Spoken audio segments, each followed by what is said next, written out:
Today I'm very happy with being able to be here in this office to discuss with Marius Donker about the basic knowledge that actually it's new concept for me to hear this. To begin with, let me ask you a question. What is the concept of basic knowledge is all about? Well, I thought about this concept, this expression, as basic knowledge is the knowledge you need to live a life. It sounds quite simple, and I believe it is simple because you can apply basic knowledge to all kinds of situations. Above that, it is a knowledge that is not only education. This education is the learning in school, learning in books, but this is more and wider, a concept that includes skills, in the sense that you have to learn to cope in your life with the opportunities and threats of a fast changing and very complex world we live in. Yeah. And I'm worried about many people who at some stage in their life fail to cope with it and lose a lot of quality in their lives. And it can happen at any moment. So we have to prepare people, regardless of race, regardless of sex, regardless of age and education, how to cope with living. So it's all cover of the society. I mean, let's say it's not based on the age itself. No. I cannot say it is based on education, because you can think about Indians in the Amazon region who have never gone to school, but who can cope with their lives. Yeah, with their life. At least they can solve their own problem. Yeah, they have probably a less complex life, and they have learned to cope without any school books. So you have certain skills, social skills, and technical skills in whatever situation you are, and you have to cope with it. And I think it's that it is important that we teach people, or that we simply help more or less in normal life. That can be at school, but it can also be simply within the structure of the family or the community, to give them the tools to or how can you say it, to give them the tools to handle these problems. For me, it is important to see that what is lacking in this society for very much situation, for very many situations I see here, that we are not informed through school books about subjects like rights, subjects like obligations we have, because I think that you cannot speak of rights if you don't have obligations on the other side. And then we come, of course, to how to handle your own responsibility, which is not for everybody a normal situation to pick up the responsibility. And if you pick up your responsibility, you are probably also able to take some risks in coming a step further in the life you are leading. Of course, education is bringing you in the direction of a professional world or a higher level of for the provision of income, but the other skills, living your life, is absolutely separate from the things you learn at school. I think so. This concept is cover more wider or in wider context than the education at school or at college. So how can we? I mean, where we have to start? How do we know that certain certain society, say for example, or certain community can cope with their current problem? So where we should start? Well, we have already started. In our life, you like a father already started educating not only your children in counting and reading and writing, but also in how to behave, and especially in how to develop a compassion for our earth, a compassion for animals, for man and for nature alike. So it's not only about how we compare about the human, right? Oh no, absolutely not. Because for me it is important to approach all these rights at the same level. If we have compassion for people, if we are educated in or if we are raised in families or community with a compassion for people, that means that you have a solid community in caring for each other. One of the most important parts for me is that you acquire the same feelings of responsibility and rights and obligations towards animals, and just the same towards nature.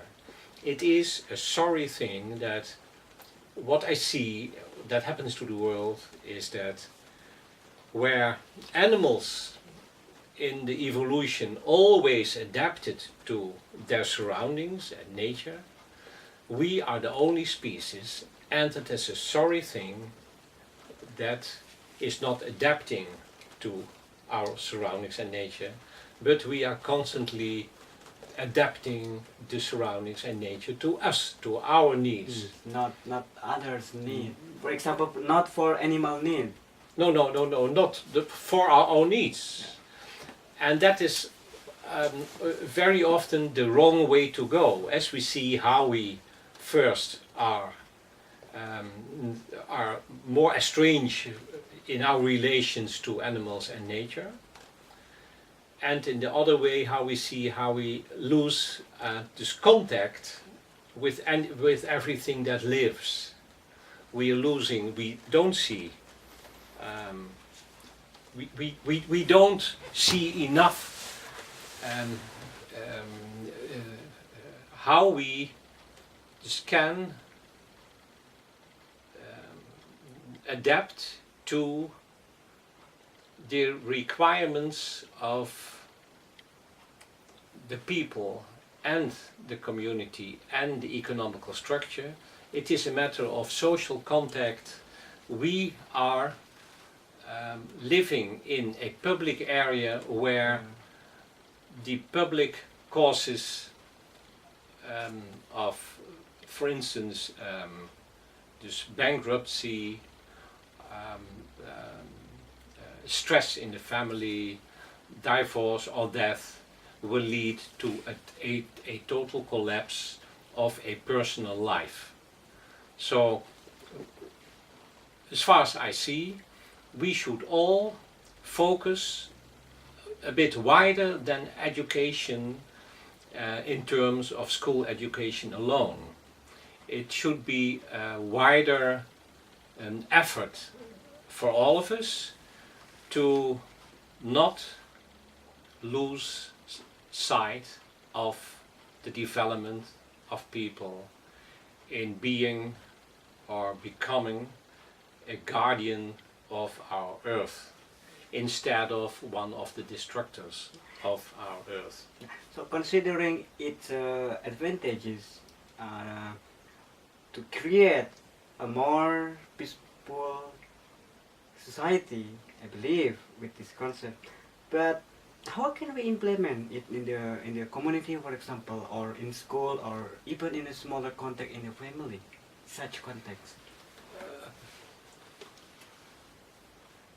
It is, I don't know how far we can reach the effect of our efforts, but creating a constant awareness for everything you do, and internalizing that awareness for people who are used now to simply dispose of their waste, Yeah. of letting stuff drop out of their hands in nature or on the streets, to be aware that if you simply clean it up, or if you bring it there where it belongs, and that is in the waste bins, that life and the surroundings are much better to live in. It is a constant awareness, a constant attention, and what we have seen in different efforts to clean the beaches in India of plastics and other rubbish, and then giving an awareness, this course for students, that this was a beautiful combination of hands-on work to make it a better world, and on the other hand, a real understanding of why we are doing this and what we should do in the future to prevent it for deteriorating or degrading again. So my idea is that if we can widen our efforts in education and involve all who are concerned about the development. So it is more more focused on giving or doing thing rather than raising an awareness in a formal way. It is the combination. I think if you do the right thing towards animals and nature, then it is impossible that you don't breed an awareness as well. And if the awareness is there, and I can see it with a lot of students and children around me, they already know what the value is of animal life. I see that they react to cruelty. I see how they react to war or war threats. I see how they question us about what the causes are for the fact that their daddy and mommy have less money to spend because someone far away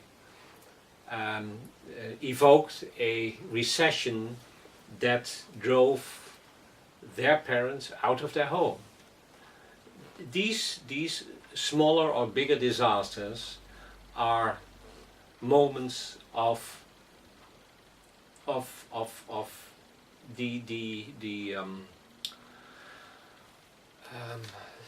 raising awareness, whether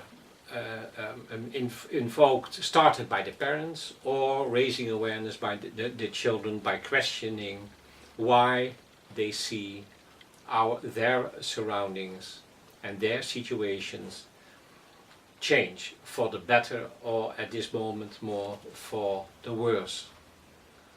That is more or less how far I am at this moment with trying to develop the concept, and also considering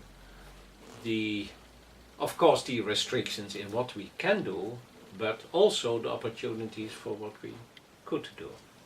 Yeah. Okay.